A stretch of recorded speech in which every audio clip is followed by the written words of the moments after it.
ایک ڈاکٹر صاحب اور ان کی اہلیہ میں جھگڑا رہتا تھا۔ ایک دن وہ میڈیکل اسٹور سے اپنے استعمال کرنے کے لیے ایک سیرپ لائے اور گھر میں آ کر رکھ دیا۔ اہلیہ صاحبہ نے اس سیرپ میں زہر ملا دیا۔ کیونکہ آپس میں جھگڑا رہتا تھا، اس کو کسی بات پر غصہ آیا ہوگا تو اس نے اس سیرپ میں زہر ملا دیا کہ جب میاں صاحب اس کو پئیں گے تو وہی مر جائیں گے۔ لیکن ہوا ایسا کہ جب ڈاکٹر صاحب نے دوسرے وقت سیرپ کی خوراک لینا چاہی تو انہیں شک سا پڑ گیا کہ اس سے تو اور طرح کی بو آ رہی ہے، اور وہ اسی طرح اس سیرپ کو اٹھا کر میڈیکل اسٹور پر پہنچے اور شکایت کی کہ بھائی یہ تو خراب لگتی ہے۔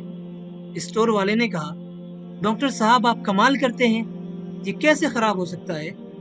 اگر آپ کو وہم پڑ گیا ہے تو لاؤ میں آپ کو ابھی پی کر دکھاتا ہوں، اس سے کیا ہوتا ہے۔ چنانچہ اس نے اسی وقت اس سیرپ کی خوراک لی اور وہیں ڈھیر ہو گیا، وہیں مر گیا۔ بعد میں تحقیقات ہوئی تو معلوم ہوا کہ یہ میاں بیوی کی آپس کی ناچاکی کا کرشمہ تھا، یہ ان کی لڑائی کا کرشمہ تھا جس نے اس میڈیکل اسٹور والے کی جان لے لی۔ یہ ہے گھریلو جھگڑے کی نحوست۔ اور بھی آئے دن روز خبریں پڑھنے کو ملتی ہیں کہ آج فلاں جگہ ایک آدمی نے گھریلو جھگڑے سے تنگ آ کر خودکشی کر لی، آج گھریلو جھگڑے کی وجہ سے یہ ہو گیا، فلاں جگہ اتنے آدمی مارے گئے، فلاں جگہ یہ ہو گیا، وہ ہو گیا۔ اللہ تعالی ہمیں اس ہلاکت خیز بیماری سے نجات عطا فرمائے اور ہمارے گھروں اور خاندانوں میں محبت عافیت نصیب کرے، آمین۔